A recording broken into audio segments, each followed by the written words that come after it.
Imagine if we had to live without electricity for 15 years. What would our life be like?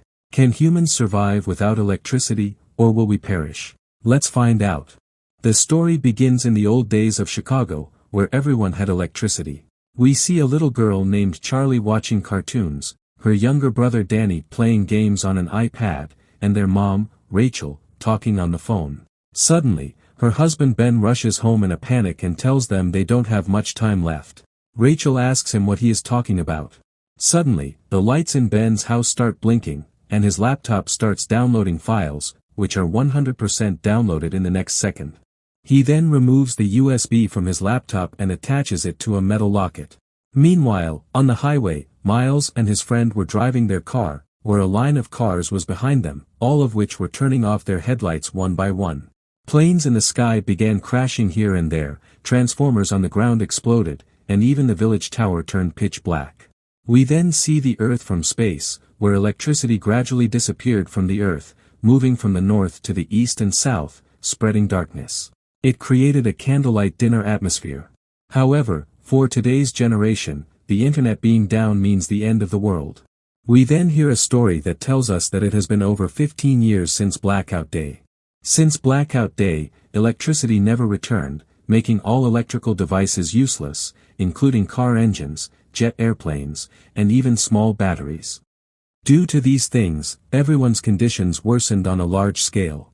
Disease spread, but no medicines were available, fires broke out, but there were no fire engines, and there was no food in factories, so everyone had to work manually. As a result, the law started to collapse, and militias began to rise. After the blackout, the United States had broken into 6 parts: the Monroe Republic, the Georgia Federation, the Plains Nation, Texas, the California Commonwealth, and the remaining barren land. Seeing these conditions, most people shifted to other places, including Ben and his family, who started living in a village area of the Monroe Republic, a peaceful colony where around 100 people resided. We learn that Ben's wife had died a few years ago, and he was now dating a British medical doctor, Maggie. Ben's children, Danny and Charlie, had grown up, but Danny preferred being alone due to his asthma. One day, Charlie took her brother to the forest, where they found an abandoned van. Charlie went inside and found a mini fridge, which reminded her of her childhood when, after Blackout Day, her parents gave her the last melted ice cream they had. One day, when Charlie went for her daily walk in the forest, the Monroe Militia, the military force of the Monroe Republic, invaded the colony. The militia had tattoos on their wrists, which was a symbol of Monroe Republic members. As this was the Monroe Republic's tax season, it was the residents' responsibility to pay their taxes by giving their crops. However, Ben knew these taxes were excessive and sensed something bad was going to happen. He went to his best friend Aaron and gave him the locket, in which Ben had inserted a USB at the beginning of the movie. Ben told Aaron to keep the locket safe no matter what. The militia group captain, Major Tom Neville, arrived and asked Ben to come with him. He asked Ben about his brother Miles, to which Ben replied that he hadn't seen him for the past 15 years. Everyone around them was watching in fear. As the group was about to leave, Danny pointed a crossbow at them, threatening to kill his father. Ben tried to calm him down, but to no avail, he fired a shot that killed one of the enemies. Upon seeing this, everyone began attacking the militia, but they were no match, and many were killed by the militia. Tom and the others were spared, but the militia took Danny captive. A while later, when Charlie returned home, she found her father covered in blood, taking his last breaths. He told her that the militia had kidnapped Danny and that their last hope was Miles, who was living somewhere in Chicago. Charlie tried to save her father, but he died before she could. Devastated by her father's death, she packed her belongings and prepared to leave alone, but Maggie and Aaron refused to let her go alone and decided to join her, much to her dismay. The 3 traveled through dangerous paths all day, strengthening their bond.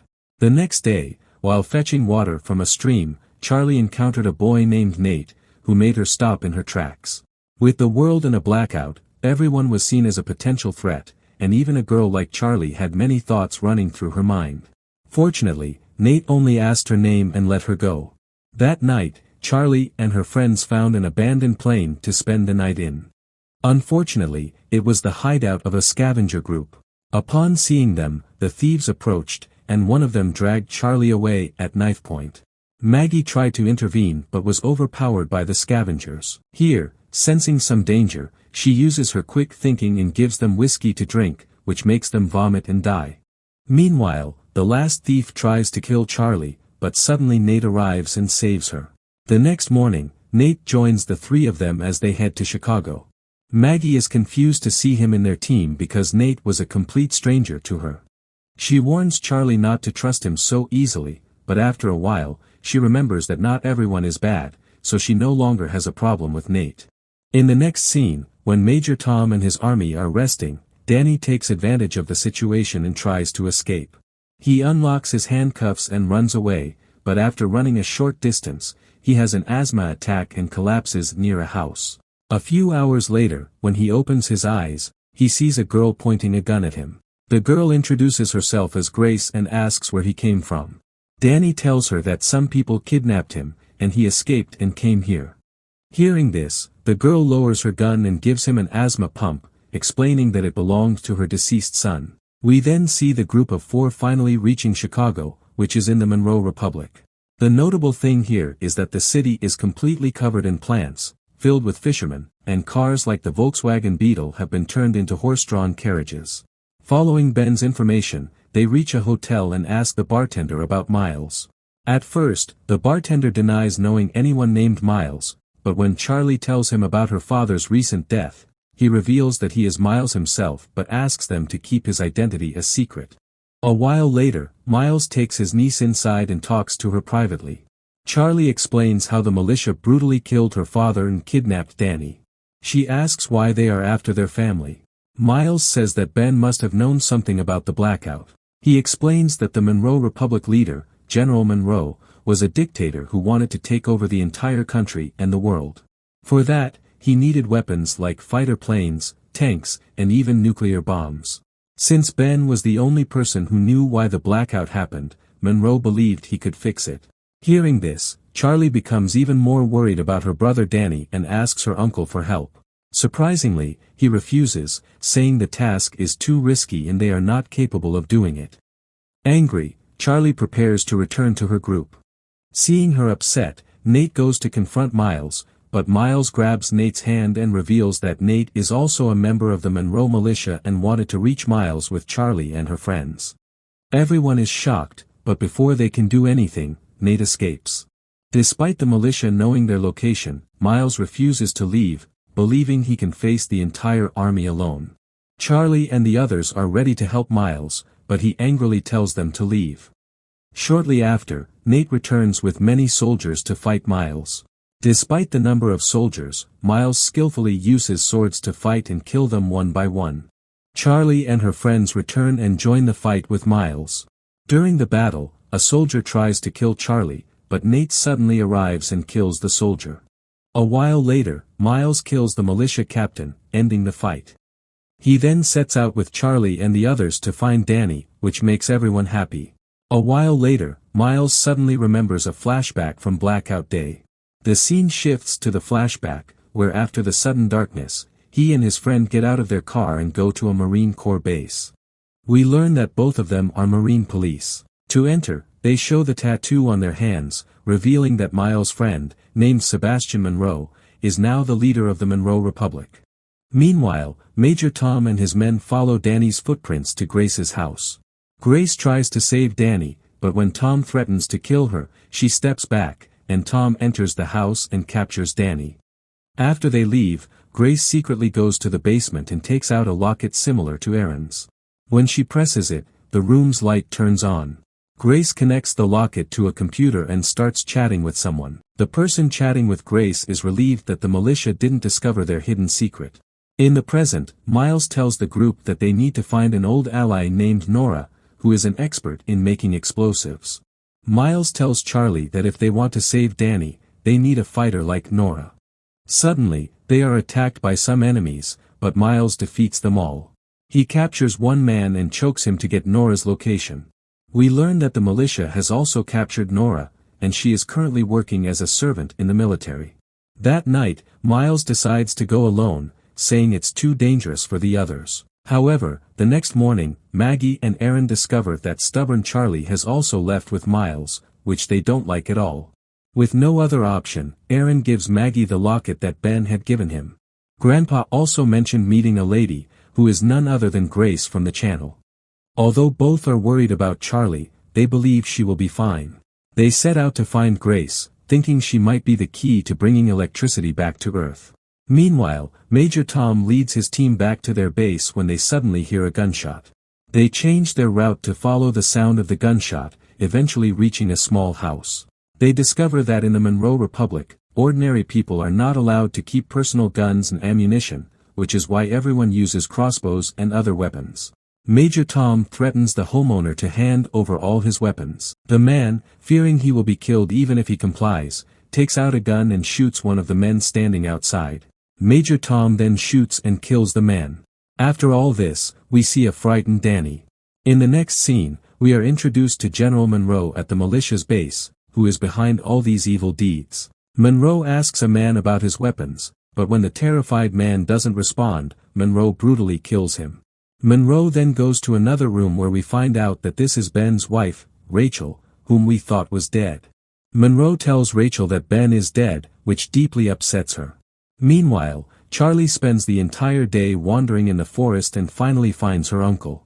Miles is angry with her for not listening to him, but when Charlie tells him that her brother has asthma attacks, he calms down. A while later, they see many laborers pulling a helicopter by hand. It turns out that General Monroe believes that electricity will return one day, and he is preparing for that day. Among the laborers, Miles spots Nora and tells Charlie that rescuing her will be difficult because many guards have sniper rifles. However, Miles is determined to save his friend. They plan to rescue Nora and wait for nightfall. As soon as night falls, Charlie creates a distraction, causing the guards to scatter. Miles hides behind the guards and finally rescues Nora. However, Nora is angry because she had intentionally become a prisoner to steal their rifles. The snipers have weapons that are hard to come by. A while later, Miles tells Nora that he needs her help to save his niece, to which she immediately agrees. In return, she asks for his help in stealing the sniper rifles. With no other option, Miles agrees to Nora's request. A while later, the three of them go to a nearby hut where they plan to rescue Danny. Using gunpowder, Nora simply makes a weapon, which means one of them will have to go to the guards and shoot them. They plan that Miles and Nora will easily get caught, but Charlie will be their last option. Before leaving, Miles tells them that as soon as they kill all the guards, they will take out all the guards. A while later, Charlie hides her weapon in her sleeves and pretends to be a lost person, approaching the guards. She quickly takes out her weapon and kills the guards. Before the other guards can react, Nora and Miles attack them. After the fight, when they are freeing all the laborers, Nora reveals that she stole the sniper rifles for her rebels. Meanwhile, when Grace is typing on her computer, a man enters her house. The man also has a locket that emits the same plastic energy. On the other hand, Miles tries to convince Nora to leave the rebels, but she refuses. We learn that they were a couple before the blackout but had to break up afterward. A while later, they reach the rebels' hideout, where they meet a priest. The priest is happy that Nora brought the sniper gun, but the bad news is that their base is still under attack. When the group reaches the hideout, they find some injured men inside. The priest also tells them that one of the men is missing, which makes Miles immediately tell everyone to leave the place because he believes the military is interrogating his men, and this is the right time to escape. Nora agrees but asks for 30 minutes to treat the injured men. Her decision proves wrong because, a few minutes later, Captain Adam appears with the militia. To buy some time, Miles sends his best shooter with a sniper to the top, and his plan works because the sniper injures many militia members, forcing them to retreat. The fight continues into the night. Inside the basement, Miles and the others try to dig a tunnel through the wall to escape from one side to the other, but their plan fails when the wall starts to collapse, and Miles falls into the pit, ruining their efforts. Right after this, the sniper on the roof dies, and Captain Adam and his men enter the basement. However, Miles, who is an excellent swordsman, knocks down some men and captures Adam. He locks Adam in another room and devises a dangerous escape plan. Despite all this, Miles remains focused on surviving. He offers a deal to Adam, in which he Miles agrees to surrender to the militia on the condition that no harm comes to any member of his group. For some reason, the deal is accepted, perhaps because he values his life. Soon after, Miles is taken by the militia. The scene then flashes back to 2 weeks after the blackout, when Miles came to Chicago to find his brother, accompanied by his best friend. Along the way, they encounter two men, one of whom is brutally beating the other. Being a good person, Miles approaches them and shoots one of the men with his gun. Afterward, the two friends help the injured man, who turns out to be none other than Captain, which is why he respects Miles so much to this day for saving his life. The scene returns to the present, where Miles is being led by the militia across a bridge when an explosion suddenly occurs, startling everyone. During the chaos, Nora and Charlie rescue Miles from the militia. Before leaving, they set off another explosion to ensure they won't be captured. Meanwhile, Maggie and Aaron, who are on a mission to find Grace, finally reach her house. However, no one is home as Grace has left. Aaron, who claims to be a former Google employee and knowledgeable about computers, goes to the basement, where he finds Grace's computer. The computer appears to have been recently used, indicating there was electricity. Despite hours of investigation, Aaron finds no clues. Exhausted, he shows the computer to Maggie. Suddenly, his locket starts glowing, and a nearby headphone begins playing music, bringing life back to Maggie's iPhone, allowing her to see her children after many years.